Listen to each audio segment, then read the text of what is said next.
Hello, and welcome to Anime Audio Commentary. Today I'll be commenting on episode 12 of Kill la Kill. If you'd like to watch along, start watching now. So, last episode, Ryuko was able to beat Jakuzure. She started to fight Sanagayama, but that was interrupted by Nui Harume, who is working, apparently, under direct orders of Satsuki's mother, Ragyo Kiryuin. She intervened in the fight, defeated Sanagayama, and now has goaded Ryuko into reckless action by dropping a huge bombshell. She has declared that she was the one who murdered Dr. Matoi, and she has the other half of the scissor blade to prove it. So, Ryuko has lost any semblance of a temper she's had left. And quite frankly, it wasn't much to begin with.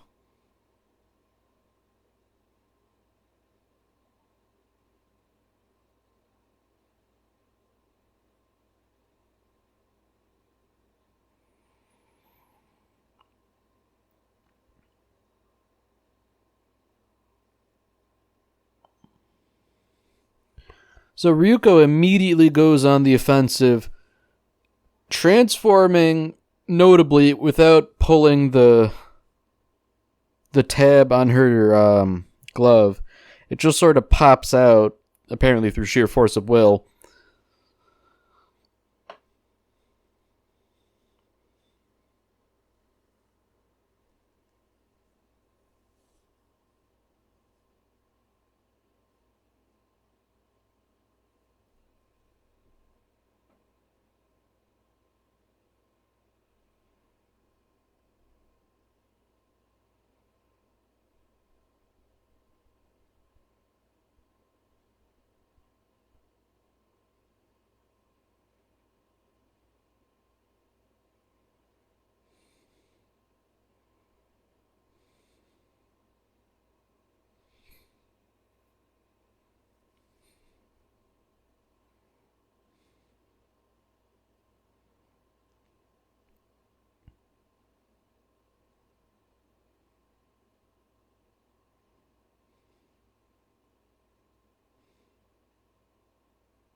So as Ryuko starts fighting Nui, it becomes pretty clear that there's a disparity in their skill.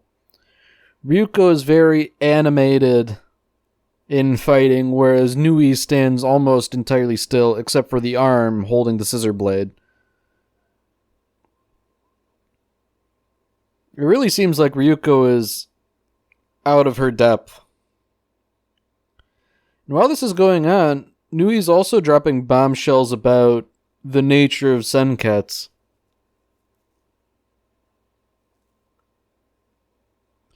In fact, even her touch is enough to freak Senketsu out.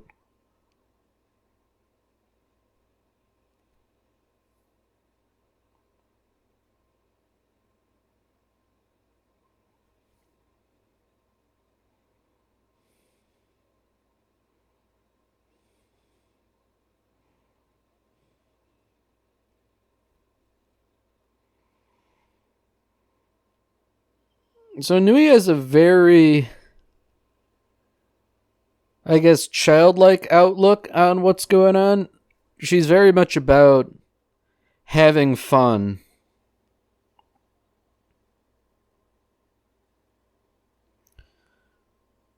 Now, Nui's trying to pull the same trick on Ryuko that she did on Sanagayama by removing one of the Banshee from Senketsu. And while it definitely has an adverse effect, he doesn't unravel entirely like Sanagayama's Blade Regalia did.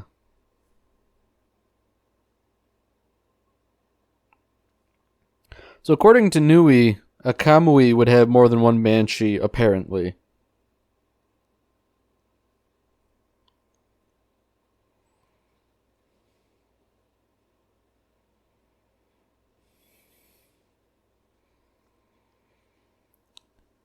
Now we've got a flashback where Nui apparently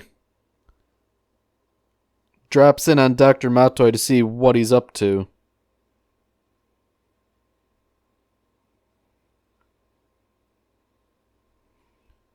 She came to his mansion to take his research back with her.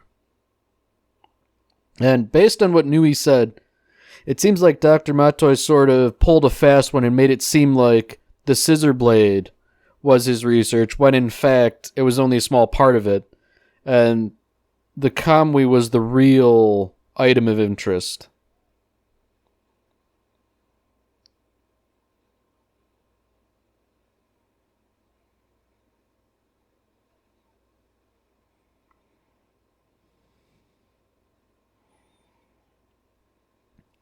Despite Dr. Matoi putting up a decent enough fight due to life fibers apparently being woven into his lab coat, Nui's really just toying with him.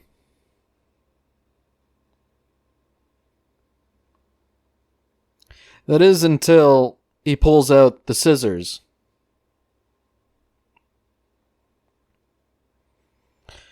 According to Dr. Matoi, the scissors are a weapon meant to destroy life fibers.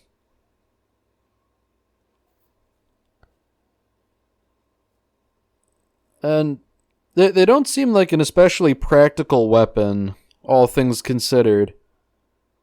But given that Nui took half the scissor blade,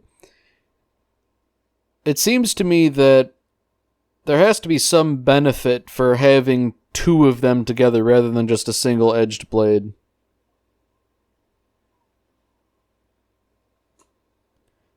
Ultimately, Nui manages to best Dr. Matoi, and now she's just sort of toying with him, stabbing him, impaling him with the scissors.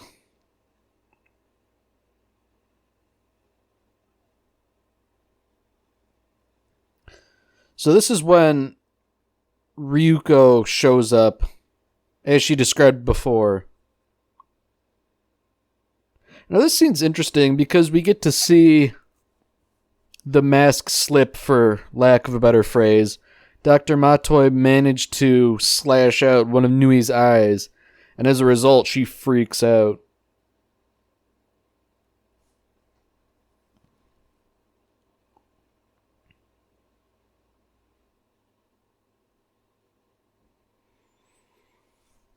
While Senketsu is being calm and analytic about the situation, that it was Nui, and she didn't know about Senketsu, so she just left with half the scissors, Ryuko is still losing her temper.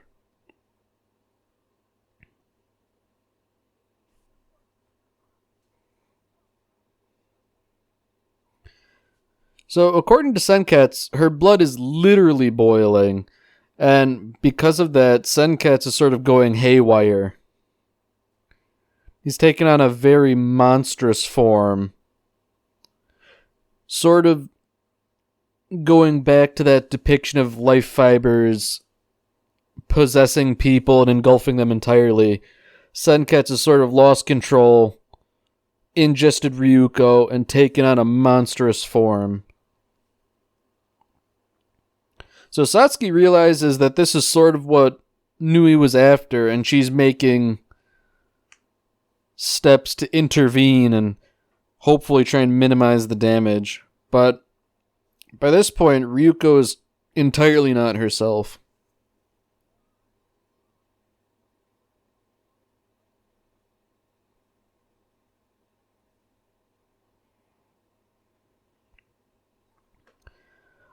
On the sidelines, Inamura makes it clear to everyone that Ryuko probably can't survive this for very long. She'll likely die of blood loss before very long.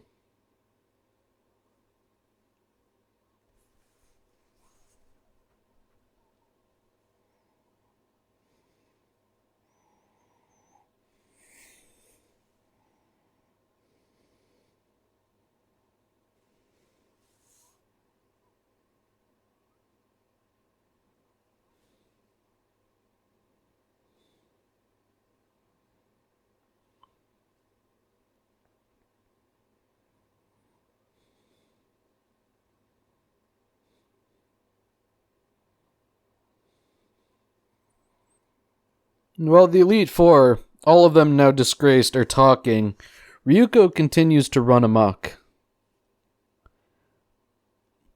Tsumugu and Mikisugi are not in particularly good shape either. They'd like to use that silver bullet of sorts on Ryuko, but they can't get a clear shot on her.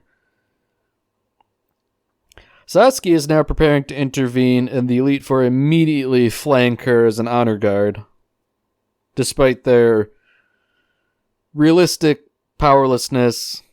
Old habits die hard. Satsuki activates her Kamui and prepares to engage. She tasks the Elite Four with getting other people, all the various bystanders, to safety.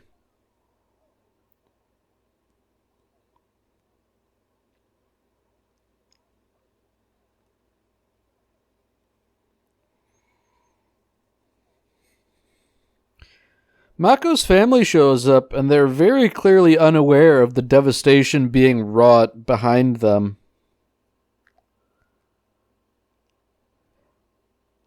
Mako sort of engages the back alley doctor, Sign, and Siren.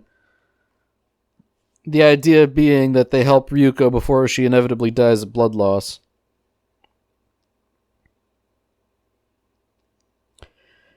Focusing back on the fight, Ryuko is hemorrhaging blood severely while she tries to crush Nui. Nui's just delighting over this whole thing, saying that Ryuko's turning into a monster just like life fibers should.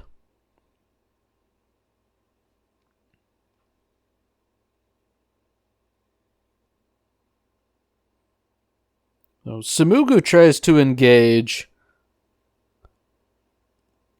but he doesn't appear to be very effective.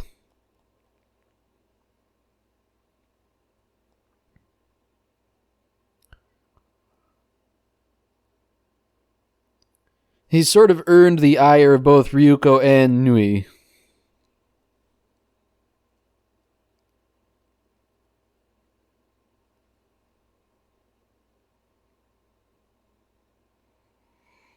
Of course, nothing he really does seems to have much effect on Nui, and Ryuko in this form is much too monstrous to be affected by anything but high-powered weapons.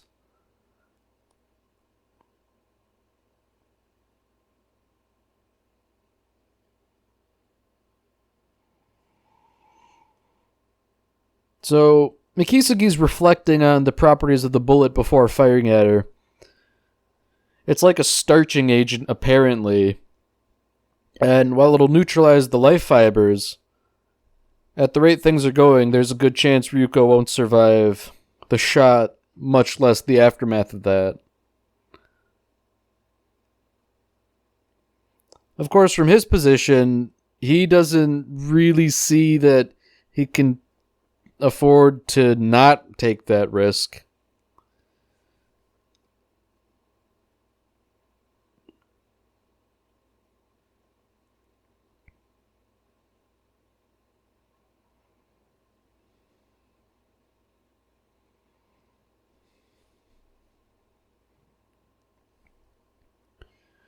Satsuki now intervenes in earnest.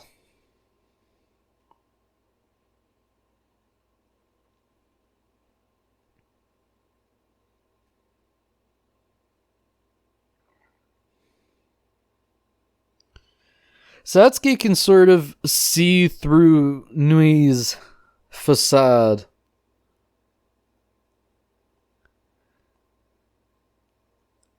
Satsuki knows that Nui's here because she's bitter about being fooled by Dr. Matoi.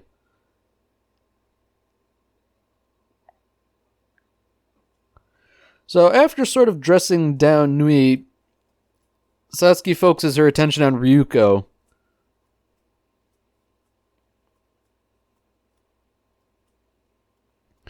Satsuki resolves that if Ryuko can't be reasoned with and snapped out of this funk, then she'll have to be killed, and Satsuki doesn't seem overly pleased with that outcome, but it's more of a matter-of-fact declaration.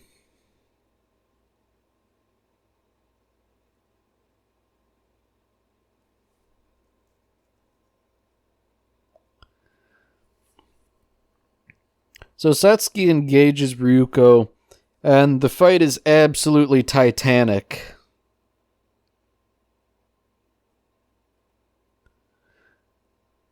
The pair of them seem fairly evenly matched, and interestingly enough, Ryuko seems to be fighting slightly more intelligently than against Nui.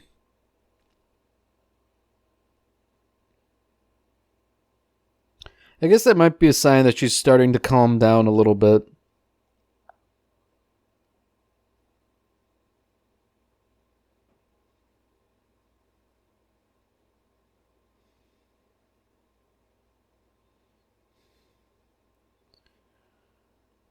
Ryuko at this point is in really rough shape. She appears to be hemorrhaging blood from her neck, which, with my token medical knowledge, that's something that'll kill you in seconds. You don't really have very much time to stem the bleeding from a wound like that before it becomes fatal.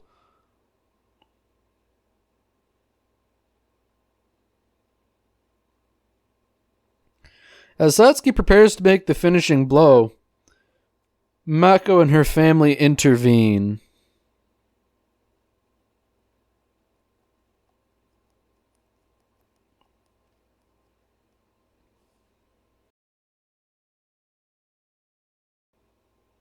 In fact, Mako appears to arrive just in the nick of time to prevent Satsuki from killing her.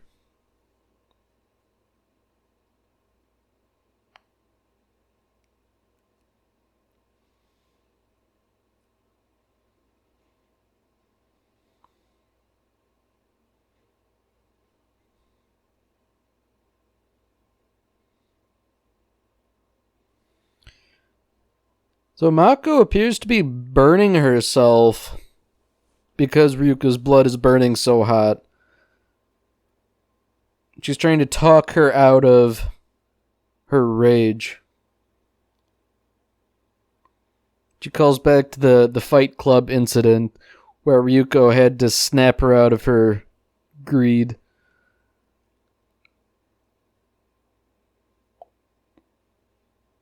It's a nice callback. I appreciate it.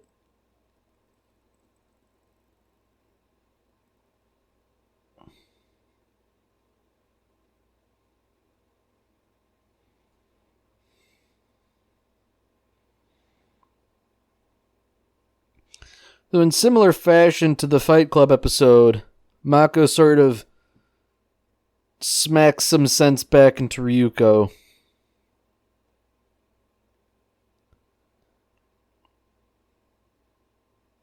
And between her big speech and that slap, it seems like it's slowly working and Senketsu is regaining his composure.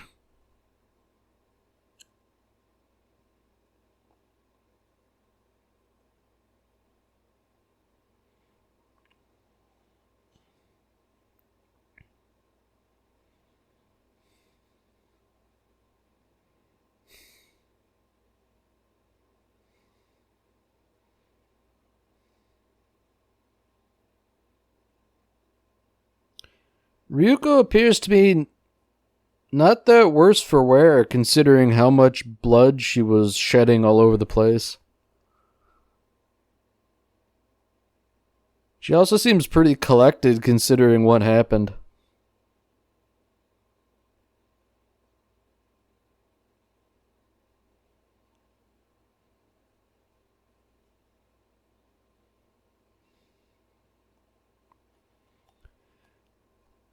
Tellingly, Satsuki sheaths her sword and sort of thanks Mako for intervening and resolving things. So I guess based on this interaction, we can safely assume that despite their antagonism, Satsuki doesn't want to kill Ryuko.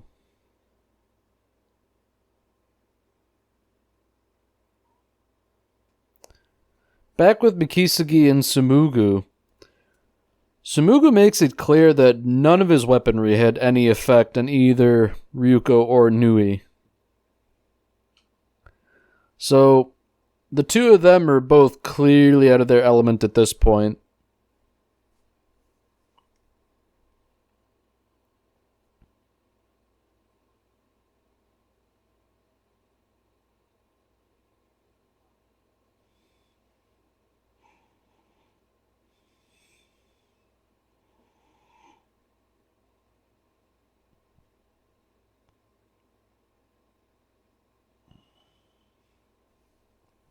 So as a parting gesture, Satsuki bans Nui from Honnouji Academy's campus. Although Nui doesn't seem like she really cares about that.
Now we have a little post-credits scene. Honnouji Academy was thoroughly wrecked. And now Satsuki and Ryuko are sort of catching up after all the hullabaloo.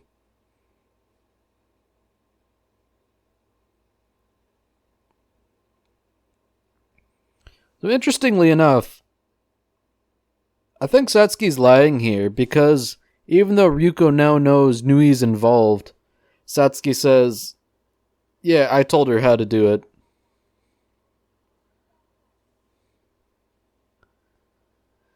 Satsuki seems dead set on making sure that all of Ryuko's animosity is directed towards her. And to cement that, Satsuki thanks Ryuko for helping her in refining the Goku uniforms of her Elite Four.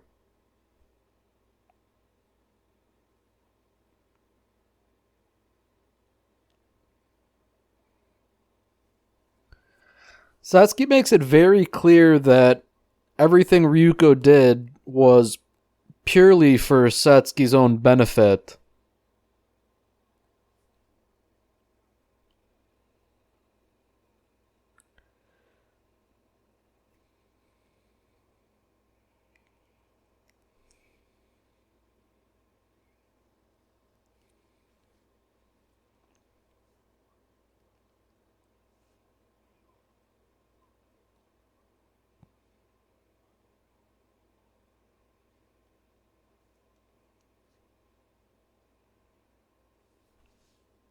Alright, well that's it for this episode. If you've enjoyed it, then by all means, tune in for the next episode.